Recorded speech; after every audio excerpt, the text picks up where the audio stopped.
পাল্টেছে অবস্থান, ভারতে ইলিশ রপ্তানির অনুমোদন।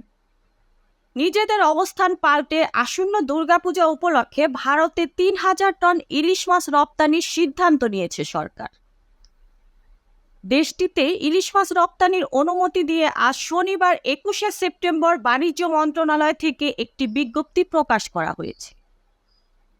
বাণিজ্য মন্ত্রণালয়ের রপ্তানির ২ শাখা থেকে এক বিজ্ঞপ্তি দেয়া হয়। এতে বলা হয়েছে, রপ্তানিকারকদের আবেদনের বিপরীতে নির্ধারিত শর্তাবলী পূরণ সাপেক্ষে ৩,০০০ মেট্রিক টন ইলিশ রপ্তানির অনুমোদন দেয়া হল।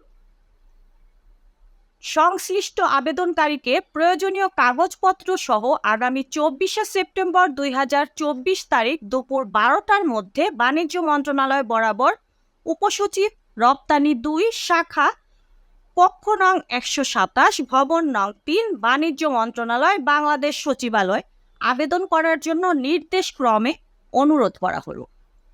উল্লেখিত সময়সীমার পর প্রাপ্ত আবেদন গ্রহণযোগ্য হবে না। যারা ইতোমধ্যে আবেদন করেছেন তাদের নতুন করে আবেদনের প্রয়োজন নেই বলে বিজ্ঞপ্তিতে উল্লেখ করা হয়। শেখ হাসিনা সরকারের ক্ষমতাচ্যুতির পর অন্তর্বর্তী সরকার ক্ষমতা নেয়ার পর ভারতের সঙ্গে সম্পর্কে উত্তেজনার মধ্যে ভারতে ইলিশ রপ্তানি বন্ধের ঘোষণা দিয়েছিলেন মৎস্য ও পানি সম্পদ বিষয়ক উপদেষ্টা ফরিদা আক্তার। তবে ১.৫ মাসের মাথায় সেই অবস্থান থেকে সরে এলো সরকার। মৎস্য উপদেষ্টা আরও বলেছিলেন, আগের সরকার দুর্গাপূজার সময় নিষেধাজ্ঞা তুলে দিত, তারা এটাকে উপহার বলতো।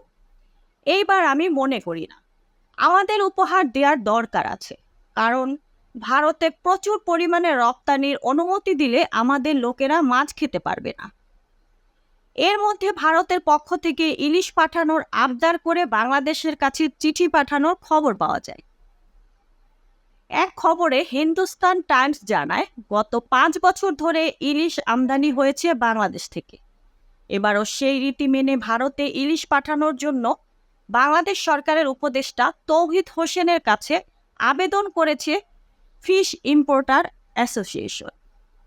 মুক্তা পারভেজ, ডেস্ক রিপোর্ট, বিই নিউজ, ঢাকা।